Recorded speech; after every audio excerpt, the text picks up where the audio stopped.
Hello everyone, कैसे हैं आप सभी। आई होप सभी अच्छे होंगे। तो पेपर नज़दीक है बिल्कुल, तो फाइनल एक रिवीजन करवाऊंगी भी, जिसमें सारे फॉर्मूले प्लस कंसेप्ट भी किस टाइप से क्वेश्चन बनते हैं, क्या आपको पुट करना है, सब कुछ बताऊंगी। तो वीडियो को लास्ट तक जरूर देखें। तो सबसे पहले लेंगे भी जो स्कोरिंग चैप्टर है ऑप्टिक्स, बहुत ज़्यादा क्वेश्चन उठाए जाते हैं इससे। जो तैयारी करें उनको पता भी है कि लास्ट जो पेपर थे पीछे के 2-3 साल के, किस तरह से भर के क्वेश्चन आए हुए थे भी ऑप्टिक्स से। तो सारे फॉर्मूले प्लस कंसेप्ट रिवीजन करवाऊंगी, बस लास्ट रिवीजन रहेगा सारी यूनिट्स का बस। ठीक है, तो देखिए कैसे ऑप्टिक्स में हम रे ऑप्टिक्स और वेव ऑप्टिक्स पढ़ते हैं, दोनों से क्वेश्चन उठाए जाते हैं। रे ऑप्टिक्स में पढ़ते हैं भी जिस तरह से रे लाइट जो है वो पार्टिकल नेचर की होती है, रिफ्लेक्शन रिफ्रैक्शन प्रिज्म से सारा हम स्टडी करते हैं। और वेव ऑप्टिक्स के अंदर लाइट जो होती है वो वेव नेचर की होती है। ठीक है, इंटरफेरेंस पोलराइजेशन डिफ्रैक्शन इस टाइप के इसमें पढ़ते हैं। तो थोड़ा सा फास्ट लेंगे क्योंकि ये सब मैं करवा चुकी। देखो सबसे पहले हम उठा लेते हैं मिरर। मिरर से वैसे क्वेश्चन बहुत कम आते हैं, फिर भी हमें लेना पड़ेगा क्योंकि मिरर फॉर्मूला वगैरह यूज हो जाता है, काफ़ी क्वेश्चंस में मिक्स कर देते हैं। तो मिरर होते हैं भी दो टाइप के, कनकेव और कॉन्वेक्स। ठीक है, प्रिंसिपल एक्सिस वगैरह होती है, तो फोकल लेंथ फोकस वो सब पढ़ चुके हैं आप लोग। तो मिरर फॉर्मूला होता है अभी 1/f is equal to 1/v plus 1/u। Plus का साइन होता है मिरर फॉर्मूले के यहाँ, और माइनस साइन होता है लेंस फॉर्मूले में। मिरर फॉर्मूला प्लस और माइनस साइन आ गया तो मतलब लेंस फॉर्मूला। तो ये होता है मिरर फॉर्मूला, जहाँ पे कोई भी दो चीज़ें दे के थर्ड हम आसानी से निकाल सकते हैं। अब बात रहती है बस इसमें साइन की कि कौन सा साइन कैसे पुट करें भी, प्लस कौन सा लें माइनस कौन सा। तो यू तो हम पीछे रखते हैं ऑब्जेक्ट को, तो हमेशा नेगेटिव होता है।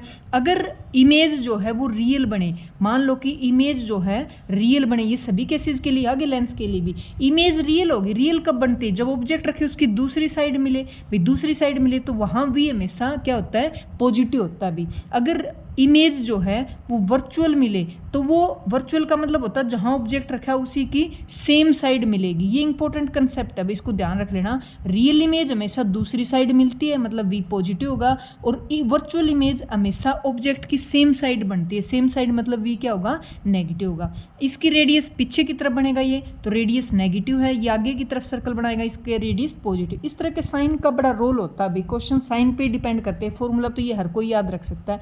तो इस तरह से साइन पुट करके आप बड़े आसानी से इस फॉर्मूले का यूज कर सकते हो। ठीक है, कनकेव मिरर के अंदर जैसे पता होगा 6 इमेज बनती, इसके अंदर सिर्फ 2 इमेज बनती। ये इमेज को बड़ा करके देता रियल इन्वर्टेड। हमेशा जो इमेज बनेगी ना रियल है वो पक्का ही इन्वर्टेड बनती है भी। ठीक है, ये क्वेश्चन मान लो इस टाइप से इमेज का आ जाए तो ध्यान रखना रियल होगी वो इन्वर्टेड होगी। रियल के साथ वर्चुअल काटा मार दो, ऑप्शन हो ही नहीं सकता, किसी के लिए पॉसिबल नहीं हो। ठीक है, तो मिरर से कम उठाए जाते हैं। हाँ, मैग्निफिकेशन का देख लो, मैग्निफिकेशन का इंपॉर्टेंट होता है। मैग्निफिकेशन एम की वैल्यू से हमें पता चलता है भाई कितनी जो इमेज है वो कितनी मैग्नीफाई हुई है। ठीक है, एम की वैल्यू होती है माइनस वी बाई यू। किसके केस में, मिरर के केस में माइनस साइन आता है, यहाँ लेंस के केस में प्लस साइन आता है। H dash by H, H dash होता है इमेज हाइट, एच होता है ऑब्जेक्ट हाइट, और ये है ना ये एम है वो F by F minus U और F minus V by F के, इसके भी इक्वल होता है भी। कई बार मैंने देखा इस तरह के क्वेश्चन भी वैसे आए हुए नहीं, ये वाला क्वेश्चन ये फॉर्मूला यूज हुआ नहीं पीछे के पेपरों में, बट आ सकता। ध्यान दो, मैग्निफिकेशन में फोकल लेंथ डिवाइडेड बाई, अगर यू है तो नीचे घटेगा, वी है तो ऊपर घटा दो, नीचे एफ आ जाएगा। तो ये सीधे डायरेक्ट मैग्निफिकेशन के फॉर्मूले के इक्वल होते भी यूज हो सकता है। इस फॉर्मूले का भी ध्यान रख लेना। ठीक है, एक होता है न्यू। न्यू क्या होता है, रिफ्रैक्टिव इंडेक्स, जो हमें बताता है कि कौन सा मीडियम कितना डेंसर है। इसी से तो पता चलता है न्यू की वैल्यू ज़्यादा है तो ज़्यादा डेंसर मीडियम है। ठीक है, तो न्यू की वैल्यू किसकी इक्वल होती है, सी बाई वी की इक्वल। सी बाई वी, सी भी क्या है, स्पीड है, वी भी स्पीड है। तो रिफ्रैक्टिव इंडेक्स की कोई यूनिट नहीं होती, कोई डायमेंशन फॉर्मूला नहीं होता। फिर निकाली जाती है एक एपेरेंट डेप्थ। एपेरेंट डेप्थ मतलब जो पानी के अंदर मान लो कोई चीज़ हम देख रहे हैं तो जितनी वो डेप्थ पे उसमें ना दिख के हमें उभरी हुई दिखती है due to refraction of light. तो एपेरेंट डेप्थ पूछे तो तुम्हें क्या करना, जो रियल डेप्थ दे ना, रियल डेप्थ दे उसको सिर्फ न्यू से डिवाइड कर दो। न्यू होता है रिफ्रैक्टिव इंडेक्स, पानी की बात करो तो पानी का रिफ्रैक्टिव इंडेक्स। तो apparent depth is equal to real depth divided by mu. इसी तरह ये फॉर्मूला लैम्डा के लिए भी यूज होता है। लैम्डा डैश निकाले हम किसी मीडियम में तो लैम्डा वैक्यूम में डिवाइडेड बाई न्यू कर दो। सेम फॉर्मूले देख लो, रिलेट कर लो, ये बहुत बार यूज होते हैं। ठीक है, इस पे भी क्वेश्चन बनते हैं इसके ऊपर। किसी मीडियम की हमें फोकल लेंथ निकालनी हो तो वैक्यूम की फोकल लेंथ को उस रिफ्रैक्टिव इंडेक्स जो मीडियम जिसकी बात करें उससे डिवाइड कर दो, बस उसकी आ जाएगी। ठीक है, फिर होता भी नॉर्मल शिफ्ट पूछ लेते हैं। जैसे पानी में है, मान लो ये वाली पूरी थिकनेस टी दे रखी है, यहाँ चीज़ थी उभरी हुई हमें यहाँ तक दिख रही है यहाँ, तो ये पूछेगा कि सतह से वो कितनी ऊपर उभरी हुई दिखती है, ये वाली डिस्टेंस पूछे, मतलब कितना नॉर्मल उसका शिफ्ट है, नीचे से बताओ कितनी वो शिफ्ट होगी ऊपर की तरफ है, तो पूरी डिस्टेंस कितनी है टी इंटू में 1-1/न्यू, ये फॉर्मूला लगा देना भाई शिफ्ट का फॉर्मूला होता है कोई चीज़ कितनी ऊपर शिफ्ट होगी तो टी टोटल डिस्टेंस इंटू 1-1/न्यू, ये फॉर्मूला उसमें भी आता है कैपेसिटर में भी भाई, 2 कैपेसिटर प्लेट है ना, तो उसके बीच में डाइलेक्ट्रिक हमने उसके अंदर रख दिया, तो जब सी की वैल्यू सेम रहे तो उसके लिए हमें एक प्लेट्स को शिफ्ट करना पड़ेगा, थोड़ा थोड़ा दूर डिस्टेंस पे लेके जाना पड़ेगा, तो कितना शिफ्ट होता है वहाँ पे, ये वाला डिस्टेंस डी है ना, तो डी इंटू 1/1 - के डाइलेक्ट्रिक कॉन्स्टेंट, ये वाला शिफ्ट होता है, इतनी डिस्टेंस शिफ्ट करना पड़े, तो मैं जस्ट रिलेट करूँ, यहाँ न्यू रिफ्रैक्टिव इंडेक्स है, यहाँ के डाइलेक्ट्रिक आ जाता है, ये फॉर्मूला कैपेसिटर में था उधर, ठीक है। अच्छा, फिर आता है भी एक टॉपिक टोटल इंटरनल रिफ्लेक्शन इसके अंदर, जिसके ऊपर क्वेश्चन आए हुए हैं और आने के पूरे चांस होते हैं भी, ठीक है। टोटल इंटरनल रिफ्लेक्शन, नाम से ही पता चला, टोटल मतलब पूरे का पूरा, इंटरनल मतलब अंदर, रिफ्लेक्शन मतलब जिधर से रे आ रही है वापस वहीं, टोटली इंटरनल रिफ्लेक्शन हो जाए उसी साइड, ठीक है, उसको बोलते हैं टोटल इंटरनल रिफ्लेक्शन, ठीक है। तो इसकी 2 ही कंडीशन होती है, एक कंडीशन होती है जो इंसिडेंट एंगल होता है ना, इंसिडेंट एंगल वो हमेशा क्रिटिकल एंगल से ज़्यादा होगा तो टोटल इंटरनल रिफ्लेक्शन होगा। क्रिटिकल एंगल कौन सा होता है, जिसके ऊपर जो रे है ना वो 90 डिग्री पे रिफ्लेक्ट हो जाए, जैसे कि मैं बोलूँ इधर इंसिडेंट की और यहाँ से निकल जाए, नॉर्मल के साथ जो 90 डिग्री बनाए, तो इसका मतलब ये वाला एंगल क्रिटिकल एंगल है भाई। क्रिटिकल एंगल पे जो लाइट रिफ्लेक्ट होती है ना वो 90 पे होगी, नॉर्मल के साथ एंगल देखे जाते हैं, चाहे वो इंसिडेंट हो चाहे वो रिफ्लेक्टेड हो, तो क्रिटिकल एंगल से थोड़ा सा भी ज़्यादा हो गया, थोड़ा सा भी ज़्यादा होगा तो ही टोटल इंटरनल रिफ्लेक्शन पॉसिबल है, एक कंडीशन तो ये है।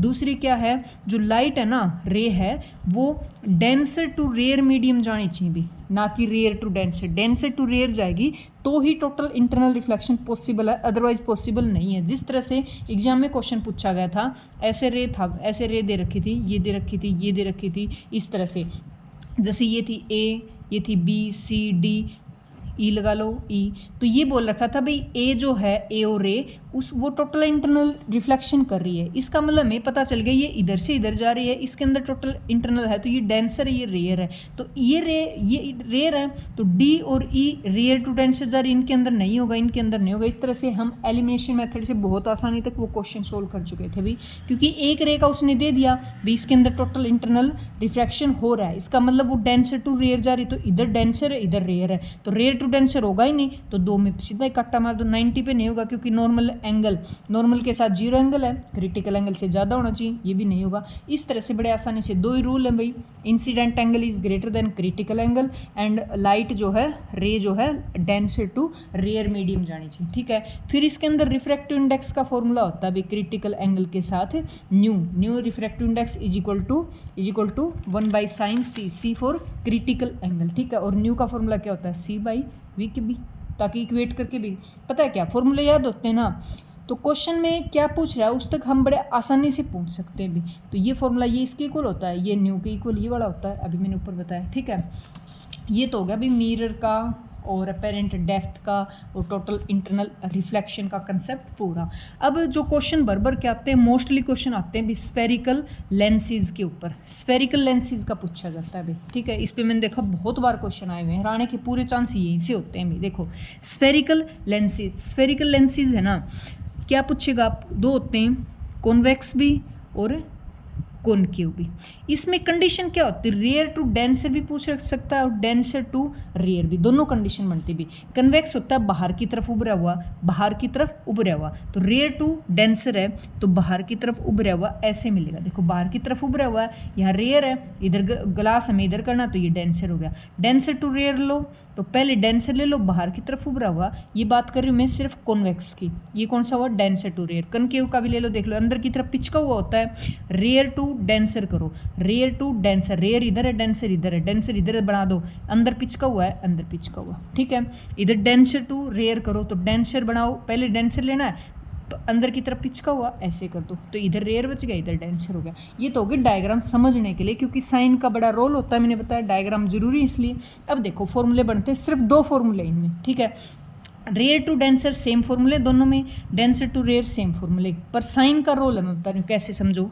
देखो रेयर टू डेंसर है, डेंसर का रिफ्रैक्टिव इंडेक्स ν2 होता है, रेयर का ν1 सभी में, ठीक है। तो पहले लो ν2 divided by v minus ν1 divided by u is equal to ये ν2 माइनस ν1 बाई आर, बस एक फॉर्मूला ये होता है, ठीक है। साइन देखो अब ν2 आगे है, मतलब v की लेनी है, ये तो रिफ्रैक्टिव इंडेक्स मिलेंगे भी, ग्लास है कितना मिलेगा, एयर के लिए 1 होता है इस तरह का, तो ये वाले तो मिलेंगे हमें। मेन रोल साइन करेगा u और v का, v किधर है, इधर लेंगे तो मतलब पॉजिटिव, ये पीछे होता है ये नेगेटिव, रेडियस, इसका रेडियस कहाँ मिलेगा, राइट साइड, ये भी पॉजिटिव, बस साइन का मेन रोल है। इसके लिए बनाओ फॉर्मूला, इसके लिए पहले डेंसर इधर रेयर है तो इसका ν1 लो, इसका क्योंकि डेंसर का तो ν2 लेना है, तो पहले कौन है ν1 माइनस नहीं डिवाइडेड बाई v माइनस पीछे कौन है ν2 डिवाइडेड बाई u तो पीछे होता है, आगे लो ν1 माइनस ν2 बाई आर, बस इससे थोड़ा सा इसका ν2 आगे था, इसका ν1 आगे वालों का सेम, बस दो ही फॉर्मूला इनके लिए यही मिलेंगे। देख लेना साइन का, देखो अब साइन में क्या है v हाँ v पॉजिटिव नेगेटिव किस पे डिपेंड करता है, देखो कॉन्वेक्स के केस में हो चाहे कॉनकेव के केस में, अगर बोलेगा कि जो इमेज है, मान लो उसने बोल दिया रियल कहाँ बनती है, दूसरी साइड रियल बनेगी तो v की वैल्यू लोगे पॉजिटिव। अगर बोले कि जो इमेज बनी वो वर्चुअल बनी, वर्चुअल मतलब सेम साइड, तो नेगेटिव लेनी है, v की वैल्यू नेगेटिव, u हमेशा नेगेटिव होता है, रेडियस दिख रही, इसकी पॉजिटिव है, इसकी नेगेटिव है, इसकी नेगेटिव है, इसकी पॉजिटिव, राइट साइड है पॉजिटिव, लेफ्ट साइड है नेगेटिव, रेडियस का साइन खत्म। अच्छा रियल इमेज है तो पॉजिटिव भी, वर्चुअल है सेम साइड बनेगी नेगेटिव भी, सभी में बात कर रही हूँ मैं, कंसेप्ट ये सब में सेम है। अब फॉर्मूले देखो, रेयर टू डेंसर का क्या लोगे ν1, इसका ν2 ν1, तो ये बड़ा फॉर्मूला सेम है, ये इसके लिए सेम है, कोई अलग नहीं, बस साइन अलग होंगे, ठीक है। इसका डेंसर टू रेयर है तो मतलब ν1 है ν2 है, तो ν1 पहले ये बड़ा, इसके लिए सिर्फ दो फॉर्मूले हैं। अगर डेंसर टू रेयर है, डेंसर टू रेयर तो ये लगा देना, रेयर टू डेंसर लगा, मतलब याद ही नहीं करने, मैं कह रही हूँ याद ही मत करो, चाहिए डेंसर आगे है तो ν2 लो, ν2 से शुरुआत कर दी, अगर रेयर आगे है रेयर मीडियम तो ν1 लो, ν1 से शुरुआत कर दी, ठीक है। ये वाले एज इट इज यहाँ रखने। साइन रियल इमेज है राइट साइड बनेगी, वर्चुअल है सेम साइड बनेगी, साइन पता चल गया, रेडियस इनकी शक्ल देख के ही पता चल रेडियस जो है पॉजिटिव लेनी है नेगेटिव, तो इस पर बहुत क्वेश्चन आते भी, देख लो दो ही फॉर्मूले हैं, कोई ज़्यादा भी नहीं है, ठीक है। आगे देखो लेंस होते ना, लेंस जैसे एग्जाम में मैंने देखे, कॉन्वेक्स लेंस कैसे होता है ऐसे, और कॉनकेव होता ना, कॉनकेव लेंस ऐसे होता है, मैंने बताए भी थे, 2 सी 2 कॉर्नर, 1 सी 1 कॉर्नर, देखने इनकी पहचान के लिए, तो ये इमेज को इकट्ठा करता है, इकट्ठा, ठीक है, तो इसको बोलते हैं कन्वर्जिंग लेंस भी, और ये इमेज को फैलाता है तो इसको बोलते हैं डाइवर्जिंग लेंस। तो मैंने देखा क्वेश्चंस में पीछे भी जो PYQ करवाए थे ना मैंने, उसमें कन्वर्जिंग लेंस और डाइवर्जिंग लेंस के नाम से क्वेश्चन दे रखा था, तो उसने इनके नाम नहीं दे रखे। तो कन्वर्जिंग मतलब किसकी बात करें, कॉन्वेक्स की, डाइवर्जिंग जो फैलाता है मतलब कनकेव की, ठीक है, बस ये ध्यान रख लेना भाई। हाँ एक होता है डबल कॉन्वेक्स, एक नाम मिलेगा आपको डबल कन्वेक्स, ठीक है। तो डबल मतलब इसकी बात करें, डबल दोनों साइड से कन्वेक्स बाहर की तरफ उभरा हुआ, सिर्फ ये मत सोचना डबल कॉन्वेक्स कौन सा हो गया, 2 कॉन्वेक्स तो नहीं जोड़ दी, ना सिर्फ सिंगल एक कॉन्वेक्स लेंस को हम डबल कन्वेक्स, क्योंकि 2 इसके सरफेस है कॉन्वेक्स, प्लेनो कॉन्वेक्स, एक साइड से प्लेन एक साइड से कॉन्वेक्स, इस तरह के इनके नाम होते हैं। तो जहाँ भी डबल कॉन्वेक्स आ जाए तो ये वाला यूज करना, सिंपल, इतना दिमाग जाना भाई, सीधा ये लेंस की बात करें नॉर्मल लेंस की, ठीक है। बायो कॉन्वेक्स भी बोल सकते हैं, बायो मतलब 2 मतलब 2 सरफेस हो, दोनों साइड क्या हो कॉन्वेक्स हो, ठीक है। तो ये आपके हो गए rare to denser, denser to rare, only 2 फॉर्मूले, और सिर्फ ध्यान रखना आपको साइन का क्या कैसे, जैसे मैंने बताया हर जगह सेम रूल, रियल होगी दूसरी साइड बनेगी, वर्चुअल होगी सेम साइड बनेगी, और रेडियस उनकी शक्ल देख के देख लेना कहाँ वो अपना सर्कल बना रहा है बस, ठीक है।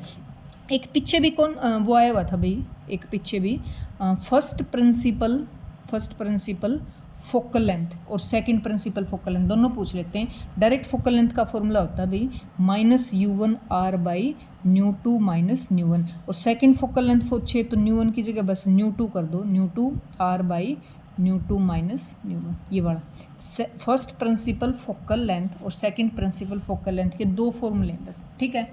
हाँ, अब बात करें लेंस फार्मूला की, तो एक होता है लेंस मेकर फार्मूला और एक होता है फिर उसी से मिलके छोटा फार्मूला जिसका थिन मतलब थिन लेंस हो उसके लिए बना दूसरा फार्मूला। तो लेंस मेकर फार्मूला होता है भी 1/f is equal to mu minus 1/r1 minus 1/r2। मैं बताऊंगी कौन सा कब यूज करना है, ठीक है। 1/v माइनस 1/u ये मैंने बता दिया। जैसे कि लेंस में माइनस साइन लगाएंगे, मिरर में प्लस होगा तो मिरर फार्मूला बनेगा, माइनस है तो लेंस फार्मूला बनेगा। ये इसका नाम है लेंस मेकर फार्मूला। और 1/f पी के इक्वल भी होता है भाई, ये पी के फॉर्मूले भी हैं, ठीक है, क्योंकि p इक्वल टू होता है 1/f, p इक्वल टू होता है 1/f f जब मीटर में हो, सेंटीमीटर में हो तो ऊपर 100 रख देंगे, ठीक है, ये डायप्टर में आएगी। इसी से ये बना। अगर क्वेश्चन में लेंस की बात हो रही हो और दोनों रेडियस दे दें तो ये लगाना हमेशा। अगर यूवी की बात हो रही हो, ऑब्जेक्ट रख रखा हो, इमेज की बात हो रही हो तो ये लगाना। ये क्वेश्चन आपको बता देगा भी कौन सा फॉर्मूला लगाना, दोनों ही लेंस के हैं बस, ठीक है। अच्छा, R1 R2 कौन सी, दो रेडियस कौन सी, तो देखो बात करें हम कन्वेक्स लेंस की तो पहले इधर से चलो, पहले कौन सा सरफेस है ये, और ये अपना राइट साइड बना रहा है तो इसकी R1 होती है, दूसरा सरफेस के लिए R2 होती है। जैसे इसमें बताओ R1 राइट साइड बनी तो ये लेंगे पॉजिटिव, R2 लेफ्ट साइड अपना सर्कल बना रही तो ये आएगी नेगेटिव। बात करें कन्वेक्स की, बता दी मैंने कनकेव की, तो कनकेव में इधर से चलो, पहले ये सरफेस आया तो इसके लिए R1 है, लेफ्ट साइड बनाएगा तो ये नेगेटिव आएगी, ये राइट साइड अपना सर्कल बनाएगा तो R2 क्या आएगी, पॉजिटिव। ये यहाँ पुट करनी। न्यू रिफ्रैक्टिव इंडेक्स होता है फोकल लेंथ, इनकी फोकल लेंथ होती है। तो साइन का बस ध्यान रखना भाई, फॉर्मूले याद मिलेंगे सबको, साइन पे थोड़ी सी मार मत खा जाना, ठीक है। हाँ, तो ये फॉर्मूले हो गए दोनों, lens maker formula, lens formula. बात करें यूवी की, यू हमेशा पीछे रखते हैं, नेगेटिव होता है। वी देख लेना रियल इमेज है, वर्चुअल है या फोकल लेंथ दे के वी निकालने के लिए बोल देते हैं, ठीक है। हाँ, इसका मैग्निफिकेशन का क्या फॉर्मूला होता है, देखो v/u, वहाँ माइनस था मिरर में, यहाँ प्लस होता है, is equal to h'/h, image की हाइट बाई ऑब्जेक्ट की हाइट, इज इक्वल टू वहीं सेम नीचे u और v आएगा तो ऊपर ले दो, बस ये फॉर्मूला मैग्निफिकेशन का है, ठीक है। मैग्निफिकेशन हमेशा ही मल्टीप्लाई होती है, एक की मैग्निफिकेशन दूसरे की मल्टीप्लाई में, पावर हमेशा जुड़ती हैं सीधी ही, और फोकल लेंथ इसकी रेसिप्रोकल होती है तो फोकल लेंथ रेसिप्रोकल में ही हमेशा जुड़ती। मान लो दो लेंस हैं और टच है दोनों, तो इस तरह से मान लो वो टच नहीं है, दो लेंस है, दोनों कुछ डिस्टेंस पे सेपरेट कर रखें तो हमेशा फोकल लेंथ 1/f1 फर्स्ट की जोड़ो, 1/f2 टच है तो ऐसे, माइनस में d/d डिस्टेंस है दोनों के बीच की, f1 f2 कर दो, ठीक है। ये वाले अगर मान लो चिपके हुए हैं, डिस्टेंस नहीं है तो ये चीज़ जीरो हो जाएगी, ये इसके इक्वल आ गया। डिस्टेंस दे रखी हो तो ये वाला यूज़ करते हैं, ठीक है। एक फॉर्मूला और याद आ रहा है मुझे फोकल लेंथ के साथ, W1/f1 is equal to W2/f2, किसके इक्वल, 0 के। ये बड़ा, ये डिस्पर्जिव पावर होते हैं भी, कई बार दो डिस्पर्जिव पावर देके और फोकल लेंथ देके टोटल दोनों की पूछी गई थी, आया हुआ क्वेश्चन अभी। तो डिस्पर्जिव पावर और फोकल लेंथ के बीच में रिलेशन, W1/f1 प्लस में W2/f2 डिस्पर्जिव पावर है, ये फोकल लेंथ है दोनों, ठीक है। अब बात करें हम प्रिज्म पे, आ जाओ, प्रिज्म पे भी क्वेश्चन आया हुआ। प्रिज्म क्या होता है, ग्लास का बना हुआ है, इस तरह से रे आएगी और इधर जाएगी। अगर ये ना मुड़ती तो ये सीधी ऐसे जाती, बट ये मुड़ के हमें यहाँ मिली तो कितने अपने पाथ से डेविएट होगी, ये डेविएशन एंगल होता है, ये एंगल ऑफ प्रिज्म होता है। नॉर्मल के साथ एंगल हमेशा देखते हैं, ये इंसिडेंट एंगल होगा, इसका नॉर्मल, ये बड़ा इमरजेंट होगी, और अंदर नॉर्मल, ये नॉर्मल है, और जहाँ मुड़ा R1 और इधर R2 बना लेना, ठीक है। तो प्रिज्म है, angle of prism, deviation angle, अपने पाथ से जो इंसिडेंट रे थी कितनी डेविएट हो गई, आई इंसिडेंट बाहर निकला, इमरजेंट, दो R1 R2 अंदर बनेंगे। तो इसका एक फॉर्मूला होता है del is equal to ν-1 into में a, ठीक है। डेल क्या है, deviation angle is equal to ν इसका रिफ्रैक्टिव इंडेक्स ग्लास का माइनस a इंटू में a, एंगल ऑफ प्रिज्म। ये फॉर्मूला निकालने का है, तीनों के बीच में रिलेशन, ठीक है। एक न्यू का फॉर्मूला होता है sine of angle of prism a plus में del deviation angle by 2 divided by sine of a/2, ये वाला भी बहुत यूज होता है, ठीक है। दूसरा, बाहर का एंगल i प्लस में इस बाहर का एंगल किसके इक्वल होता है, a प्लस में एंगल ऑफ डेविएशन, ये रिलेशन बहुत बार यूज होता है, ठीक है। R1 प्लस R2 अंदर के दोनों एंगल किसके इक्वल होते हैं, a, एंगल ऑफ प्रिज्म के इक्वल, ठीक है। गिनती के 4-5 फॉर्मूले हैं भाई, ठीक है। वो क्वेश्चन आपको अपने आप बता देता है कौन सा फॉर्मूला यूज होगा। अब मान लो लेंस है भाई, लेंस है, कोई भी लेंस ले लो, तो उसके ऊपर नॉर्मली, ध्यान रखना, उसके ऊपर नॉर्मली एक रे को इंसिडेंट किया जा रहा है, ठीक है, नॉर्मली इंसिडेंट करोगे तो इससे वो टकराएगी ना, तो उसकी लाइट कुछ तो रिफ्लेक्ट हो जाती है और बाकी क्या हो जाती है, ट्रांसमिट हो जाती है। और किसका केस लें हम, ट्रांसपेरेंट का लें, जैसे कि एयर है बाहर है तो ग्लास ले सकते हैं, उसके साथ एयर है, वाटर ले सकते हैं। ट्रांसपेरेंट मटेरियल हो, ध्यान रखना क्यों लिया, क्योंकि रिफ्लेक्शन और ट्रांसमिशन, अब्जॉर्प्शन का केस नहीं लेते इसके अंदर, तो मतलब रिफ्लेक्ट हुई और ट्रांसमिट हुई, बस इतनी हुई टोटल। इनका सम किसके इक्वल होगा, 1 के इक्वल होता है। हम अब्जॉर्प्शन का केस नहीं ले रहे, आइडियल का केस ले रहे हैं हम। तो कितनी रिफ्लेक्ट होगी, डायरेक्ट पूछे जाते हैं। एक सरफेस से बाहर एयर है, इस इंटरफेस ग्लास से टकराई तो कुछ लाइट रिफ्लेक्ट होगी, बाकी आगे चली जाएगी। फिर यहाँ पहुँची, अंदर ग्लास है बाहर एयर है, फिर इससे टकराएगी, कुछ रिफ्लेक्ट होगी, बाकी ट्रांसमिट हो जाएगी। तो कितनी रिफ्लेक्ट होगी जब लाइट जो है नॉर्मली इसके ऊपर इंसिडेंट करेंगे ट्रांसपेरेंट मटेरियल के ऊपर, तो R इज इक्वल टू कितनी रिफ्लेक्ट होगी, N2 minus N1, N2 plus N1 का स्क्वायर, ये रिफ्लेक्ट होगी भी। अब इसका मैं डायरेक्ट क्वेश्चन आया हुआ है, मैं बता देती हूँ, क्योंकि N2 N1 तो फिक्स ही है। मान लो मैं बात कर रही हूँ एयर ग्लास इंटरफेस की, तो पता ही है भी एयर का कितना होता है, ग्लास का कितना होता है। रिफ्रैक्टिव इंडेक्स क्वेश्चन में तो मिलेगा नहीं, इनका फिक्स है, मिलेगा तो वही मिलेगा जो आपको याद है, मैं ये बता रही हूँ, इनकी वैल्यू फिक्स है। तो R जब पुट किया गया ना इनकी दोनों की यहाँ, तो R आया 4%, किसके केस में, एयर ग्लास के केस में। इसका मतलब कोई लाइट एयर और ग्लास से निकलती है ना, तो 4% रिफ्लेक्ट हो जाती है और बाकी यहाँ पहुँच जाएगी। अब यहाँ फिर से 4% जो आई उसका 4% रिफ्लेक्ट हो जाएगी, बाकी ट्रांसमिट हो जाएगी। तो एक क्वेश्चन आया हुआ था, अभी 3 सरफेस दे रखे थे, मतलब 3 लेंस दे रखे थे, सरफेस टोटल हो गए 6, तो एक से कितनी रिफ्लेक्ट हो रही, 4%, तो 6 से देख लो, 6 चौके 24%, ठीक है। अच्छा, ट्रांसमिट रिफ्लेक्शन का निकाल के ट्रांसमिट निकालने के लिए 1 माइनस R कर दो, क्योंकि दोनों का जोड़ 1 है। या फिर आप नहीं करना चाहते तो इसके लिए भी फॉर्मूला है ट्रांसमिशन का भी, क्या, 4N1 N2 by N1 plus में N2 का स्क्वायर। कहाँ से बना भाई, ये इसी से बना, 1 माइनस, ये फॉर्मूला रखोगे ना, या फिर एलसीएम लो के निकालोगे, यही आएगा, ठीक है। तो ये ट्रांसमिशन और इसका रिफ्लेक्शन का। अच्छा, एयर ग्लास का बता दिया, मान लो कि एयर और वाटर आ जाएं, ये भी दोनों ट्रांसपेरेंट हैं, तो ओनली 2% लाइट रिफ्लेक्ट होगी भी, क्योंकि रिफ्रैक्टिव इंडेक्स इसका वाटर का ग्लास से कम होता है ना, पुट करके देख लेना ये तो, ठीक है। 2% होगी, तो मान लो ये आ जाए तो थोड़ा सा टाइम बच जाएगा, पेपर में इस टाइप का आ जाए भाई। ग्लास के साथ 4% होती है रिफ्लेक्शन, क्योंकि फिक्स होते हैं रिफ्रैक्टिव इंडेक्स तो, और एयर वाटर के लिए 2% होता है रिफ्लेक्शन, ठीक है। बस अब बात करें भी सिंपल माइक्रोस्कोप और कंपाउंड माइक्रोस्कोप, वहाँ पहुँच गए। तो फर्स्ट मैं बात करूँ किसकी, सिंपल माइक्रोस्कोप, और एक होता है कंपाउंड, ठीक है, कंपाउंड माइक्रोस्कोप।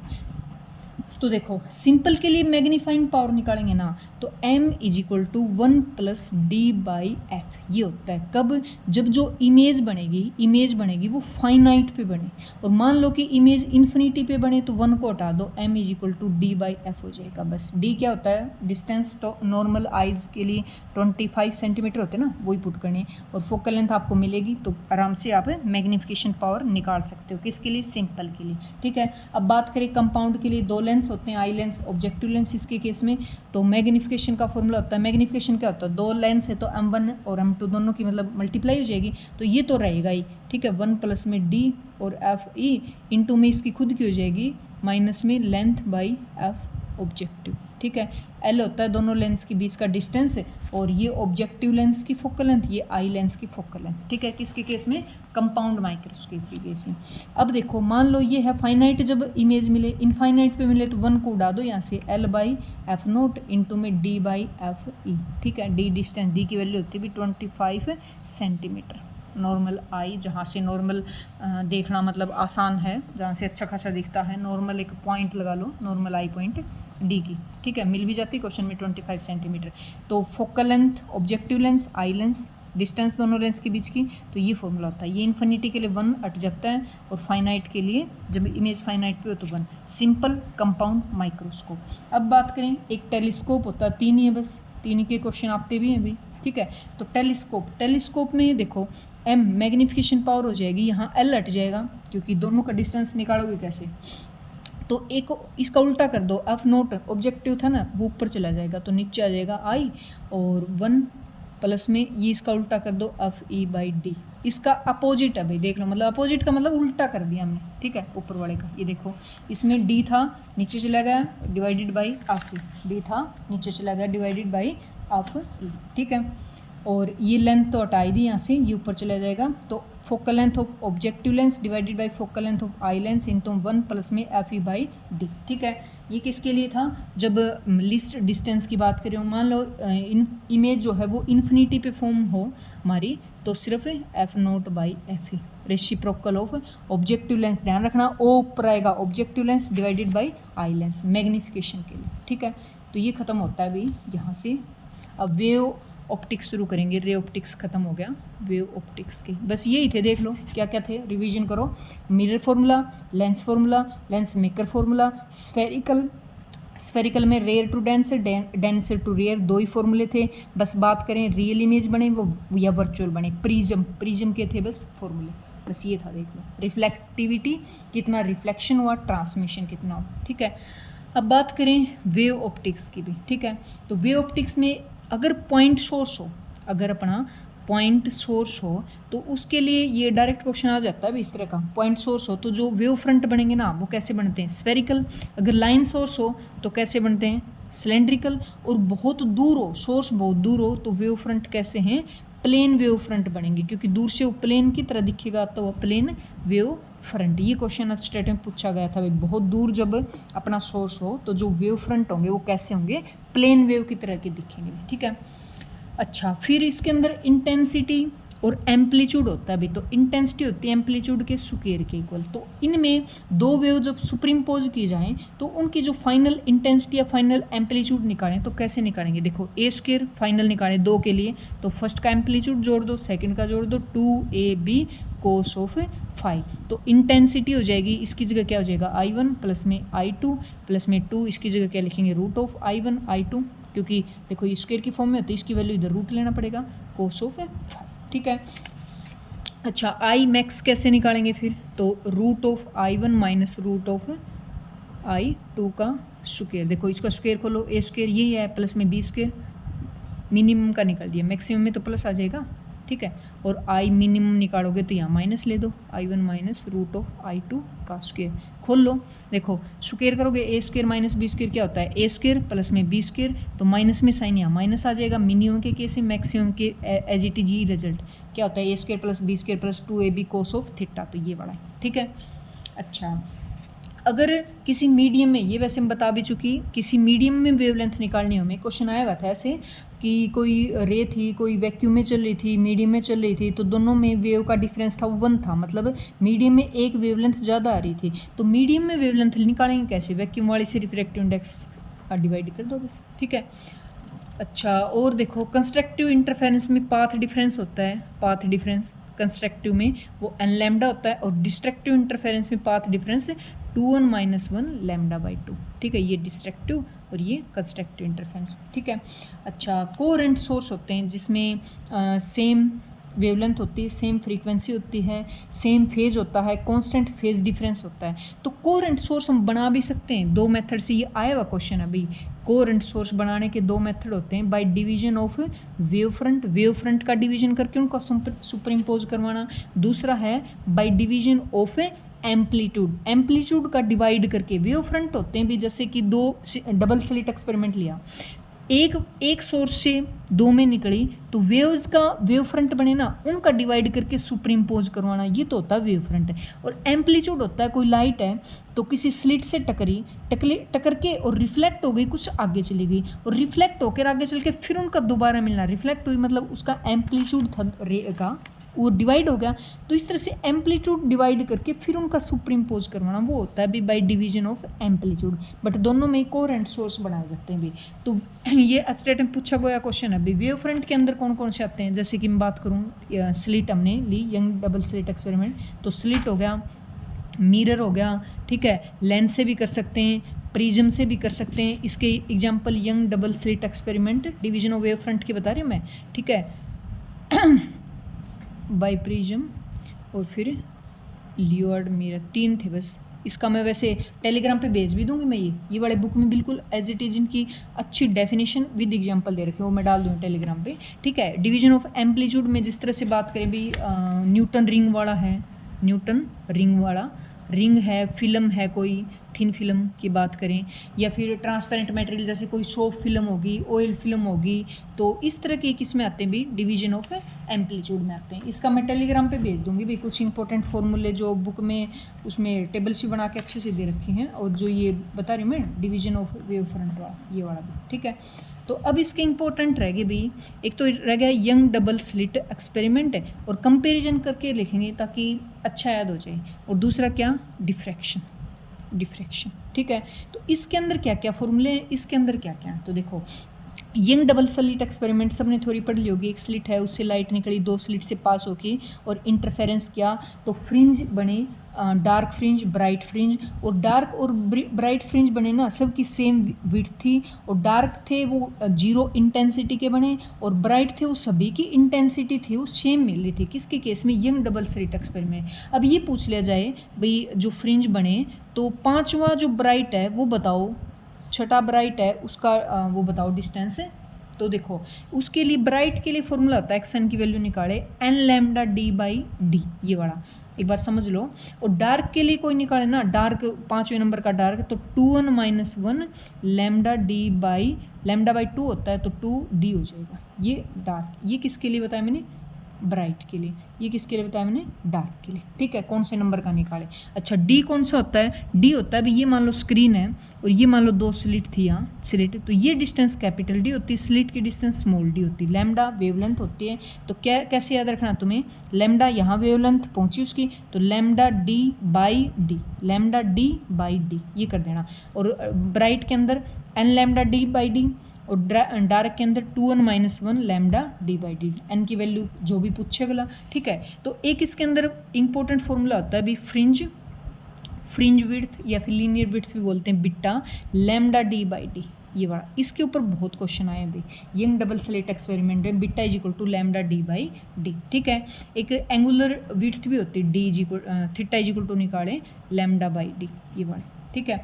हाँ एक क्वेश्चन ऐसे आया हुआ मुझे याद आ गया कि फ्रिंज विड्थ निकालो वाटर के अंदर, इस तरह कोई मीडियम दे रखा था, कोई लिक्विड दे रखा था भाई, तो ये बिट्टा होता है, वैक्यूम के अंदर निकाले तो बिट्टा डैश आएगा, पहले बिट्टा निकाल के, और अगर वाटर की पूछे, अदर लिक्विड की पूछे, बस मैंने बताया रिफ्रैक्टिव इंडेक्स से क्या कर दो, डिवाइड कर देना। सेम फॉर्मूला लगाए। अब ये मत सोचना वाटर में पूछ रहा है, हमें तो पता ही नहीं वाटर में, सिंपल निकाल के और जो रिफ्रैक्टिव इंडेक्स दे रखा है जिस मीडियम का, उससे डिवाइड कर दो, मीडियम की आ जाएगी। बस इतने से फॉर्मूले देख लो भाई। यंग डबल स्लिट एक्सपेरिमेंट में कौन से नंबर का ब्राइट डार्क पूछे ये लगाना है, फ्रिंज विड्थ पूछे ये लगाना है, किसी मीडियम का पूछे ये लगाना है। अब बात करें डिफ्रैक्शन के केस में, थोड़ा सा उल्टा केस हो जाता है इससे, ठीक है।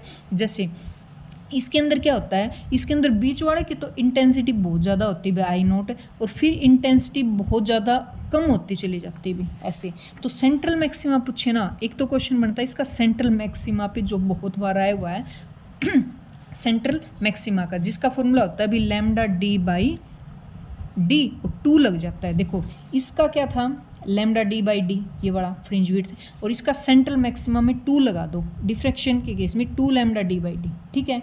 दूसरा क्या आ सकता है, इसका अगर लीनियर विड्थ मैंने बता दिया, अगर पूछे मैक्सिमा और मिनिमा का, तो इससे थोड़ा सा उल्टा हो जाएगा। कैसे, जैसे मैं बताऊँ भाई, सेंटर ऑफ मैक्सिमा पूछे, तो इसमें देखो मैक्सिमा और इसमें माइनस था, इसमें प्लस, ये वाला इसका मिनिमा वाला उठाएंगे, 2n plus 1 lambda D by 2d। इसका मैक्सिमा इसके मिनिमा वाले से मिलता है, बस यहाँ माइनस यहाँ प्लस ले लेंगे, क्योंकि इसकी वैल्यू है ना n इज इक्वल टू 1 से स्टार्ट होते हैं दोनों भी। अगर बात करें मिनिमा का, तो इसका मैक्सिमा था वो ले ले n lambda D by D, ये इसका कौन सा है, मिनिमा का केस। ध्यान रख लेना, young double slit experiment diffraction में ये वाले उल्टे हैं, इसका ब्राइट था वो इसमें डार्क चला गया, इसमें डार्क था वो ब्राइट। इसमें जो सेंट्रल मैक्सिमा वो क्या लगेगा, 2 लग जाएगा, डबल लग जाएगा।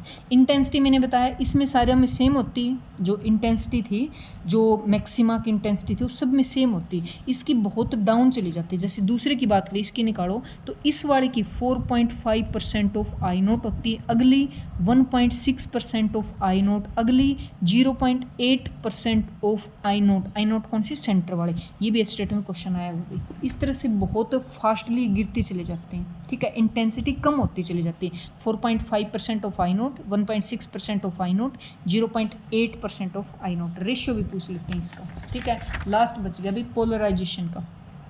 लास्ट क्या बच गया, पोलराइजेशन ऑफ लाइट। एक ही फंडा याद रखना इसमें, पोलराइजेशन मतलब जो अनपोलराइज लाइट है, मतलब इलेक्ट्रिक फील्ड हर डायरेक्शन में सेट हो, पोलराइजर पे गिराने के बाद जो प्रोपगेशन है लाइट उसका सिर्फ परपेंडिकुलर वाला वो पास करेगी, मतलब एक साइड की बच जाएगी। देखो 2 साइड थी, एक साइड की बच जाए तो इंटेंसिटी यहाँ से दिख रही हाफ हो जाएगी। तो कोई अनपोलराइज लाइट पोलराइजर से गिराते हैं तो इसकी इंटेंसिटी मान लो आई नोट की गिराई तो स्टार्टिंग में हाफ हो जाती है, क्योंकि एक साइड के पास करता है, एक साइड के ब्लॉक कर देता है, तो अब भी पास होती है। बस एक बात तो ये याद रखो।